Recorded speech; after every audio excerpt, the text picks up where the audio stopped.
The last unit or section in this unit is about mortgages. And so a lot of people want to know what's better, buying or renting a home. And honestly, it depends on the individual. There's a lot of pros to buying, and there's also some cons. So we're going to go ahead and we're going to take a look at those. So the pros of buying are that you actually own the property. It's yours once you pay for it. Something that you can also always kind of depend on is that, you might have the same monthly payment.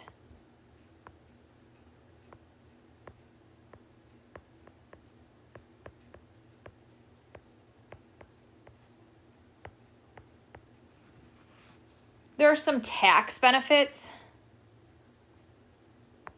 to owning a home.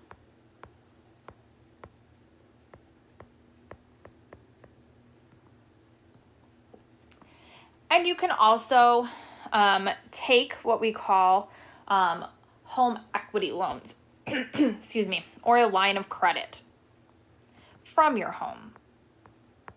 So you want to do some repairs or anything like that. Equity loans.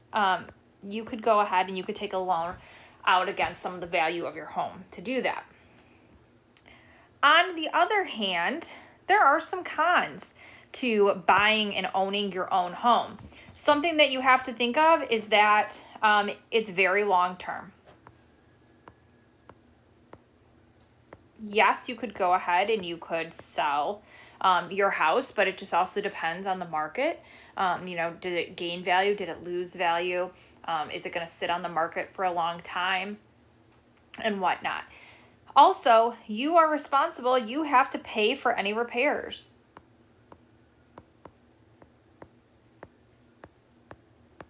That need to be done to your home. If we were looking at renting, so the pros of renting might be that you have some flexibility to move around. Maybe you travel a lot for your job and you don't know how long you're going to be in an area, then maybe renting is the best option for you. You don't have any homeowner fees.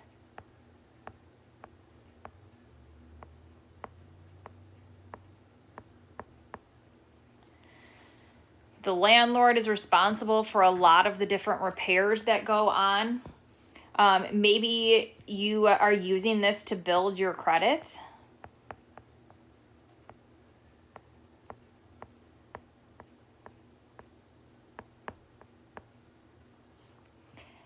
And then maybe you have more money to invest.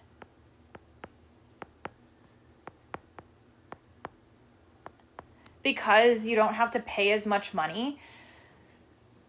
For renting, it's a smaller property. Maybe your rent includes your water bill or your electricity and that kind of thing. So maybe it's a little bit cheaper for you. However, the cons of renting are that you don't own it. It's not yours. You're paying into it, and it's not something that you actually own. Also, the landlord, since it is their property, they can sell or rent or raise the rent at any time.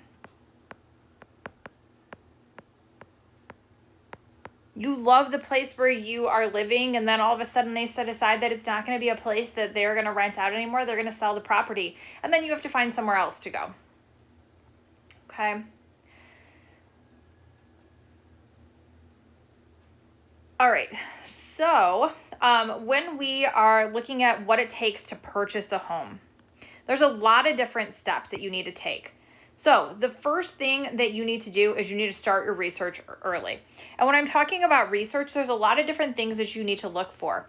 You need to look for places that you're interested in.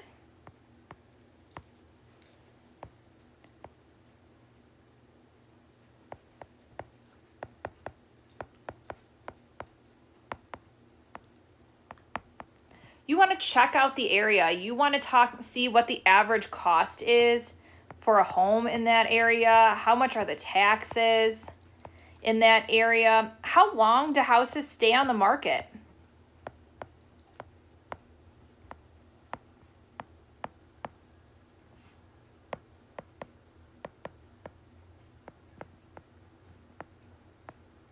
You know, if you find a house that you really like, do houses, get snatched up right away?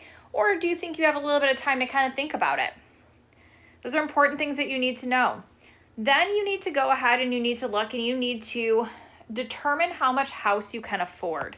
And when you're doing this, a general rule of thumb is no more than 3 to 5 times your income.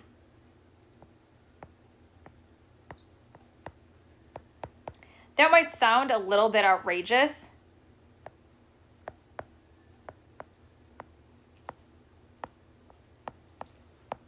but know that you're not paying for this whole house in a year. There's a lot of different types of mortgages that you can take out for up to 30 years. So it'll be kind of spread out over the course of your time in your home. Something else you want to take into consider is that typically you need a 20% down payment on a home.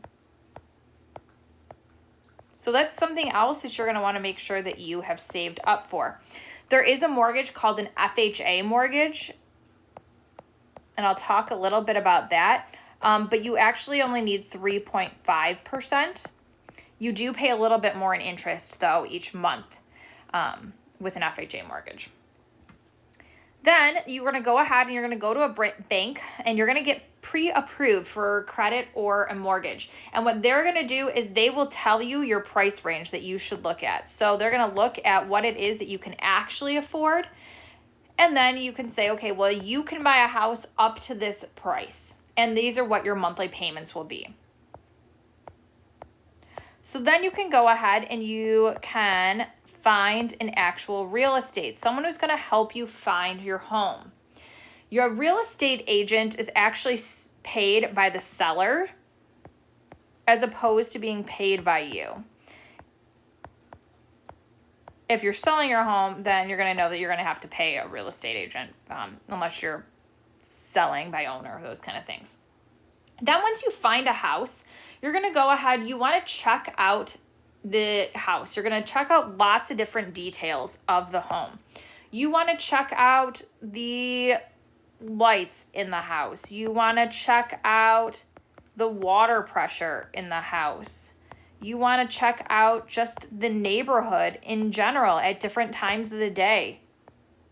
Is it really quiet during the day and then at night it's really, really loud and you're not going to be able to sleep at night? You want to talk about the traffic in that neighborhood. Do people come speeding down that street? Are there schools nearby?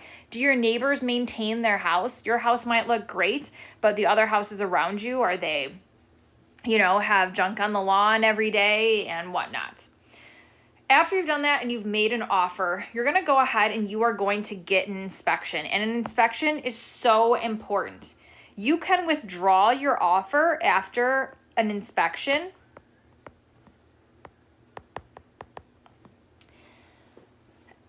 Or you can modify your offer. And you might say, well, why would I want to do that? They might find some issue with the house. And so you can say, it's a small little thing.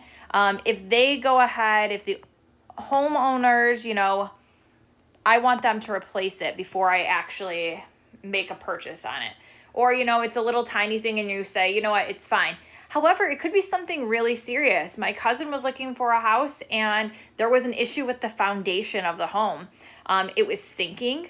And so they said that there was going to be a lot of problems with the house and it would cost her thousands and thousands of dollars to repair that. So she withdrew her offer on a house that she actually really, really liked. The next thing you're going to do is you're going to work with a mortgage banker and you're going to select your loans. You want to think about the different types you're looking for. You're going to decide, if you want lower payments, you want a steady rate, those kind of things. Then you're going to go ahead and you are going to have the home appraised. So someone's going to come out and they are going to look at the house and see what they think that house is actually worth. So the reason that you want to do that is you want to know you are paying a fair price. They're going to go ahead and they're going to compare the homes to other homes in the neighborhood or in the area, and see what it is. The last thing you're going to do, last two things you're going to do is you are going to coordinate paperwork. There is a lot of paperwork to be signed when you purchase a home. And so you do that through what we call a title company. And then you go ahead and you close the sale. So once you have your mortgage, remember the principal is actually going to be the amount that pays off the loan.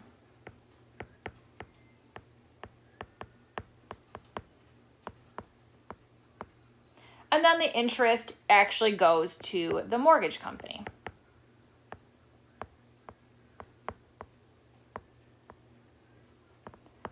So usually they range somewhere from, maybe if you get a really good deal from like 2 to maybe 6%,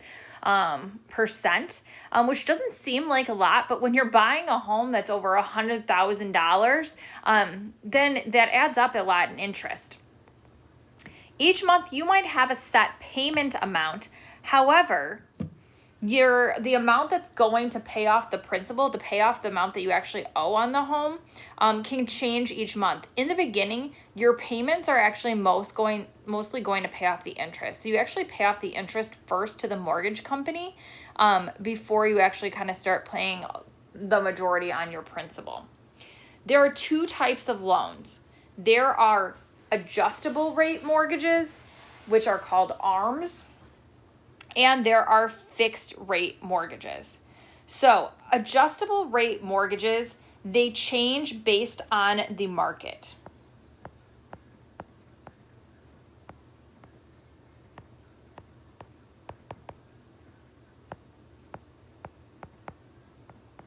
So the interest rate is currently, 3.5%. And then all of a sudden the interest rate goes up to 6.5%. Then that's going to change your monthly payment. They have a different type of adjustable rate ones. They have some hybrid mortgages. And so they're fixed rate. They're fixed for maybe 5 or 7 or 10 years. And then they go ahead and change the rate every year.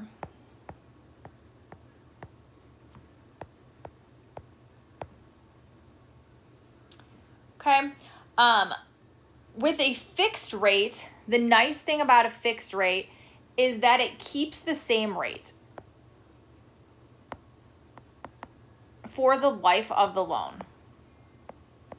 So typical fixed rate mortgages are either 15, 20, or 30-year mortgages. Just because someone has a 30-year mortgage doesn't necessarily mean that it will take them 30 years to pay it off. They might decide that they're going to pay extra towards the principal and then they would pay it off earlier, or maybe they're not even going to stay in that home that long. Okay, so some people might say, well, why would I choose one loan over the other? You might choose a fixed rate, an ARM, if maybe it's your starter home. Okay, you're not really planning to be there that long. So then you can go ahead and you could do that.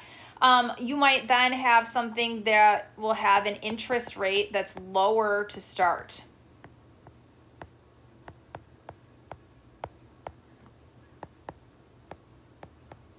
And then by the time the interest rate would go up, maybe you're going to sell that home. Also, something nice about an adjustable rate mortgage is, if you got in at like a higher rate, you have the potential for the rate to go down.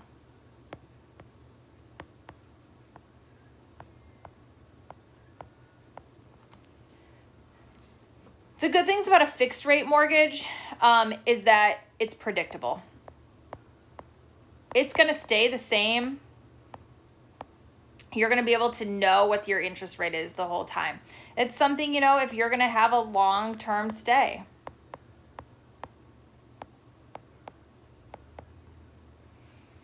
Again, it's because of that stable rate. I have a fixed rate mortgage. It's just something that I think is more consistent. And so it's something that I would rather have than an adjustable rate. It's just not predictable enough for me to want to have an ARM.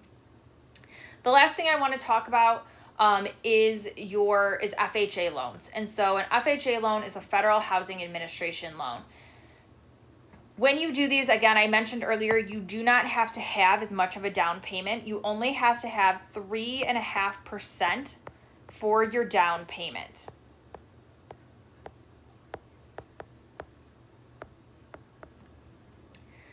You need to have at least a 580 FICO score. That's your credit score.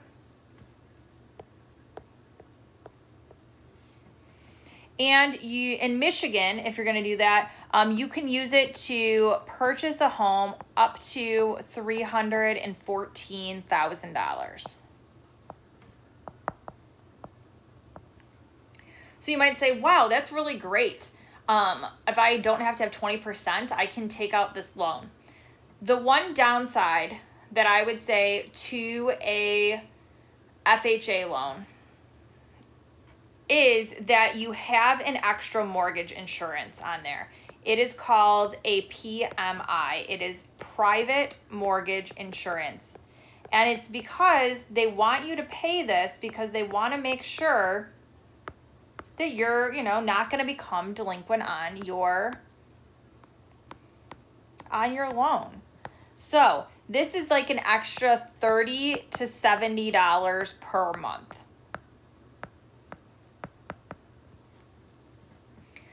When I bought my house over 10 years ago. I didn't have saved up 20% for my house. I took out an FHA loan. And so for years and years, I had to pay this PMI. Back when I took out an FHA loan after, I think it was 11 years, then your PMI comes off and you don't have to pay that anymore. I think I heard that with new loans that are like starting off in like the past few years, you keep it for the life of the loan. So it's just, you either pay that money up front or you're paying that money along the way. Regardless, you're paying money because you needed some sort of down payment on there. Other things that are included in your mortgage in general, you can include your home insurance and your property tax. They can be included right into your mortgage payment. Some people will pay these directly to the city or directly to a mortgage company or insurance company. A lot of people have extra money in their payments each month that goes into an escrow account, and then it automatically takes it out so they don't have to worry about saving for those type of things.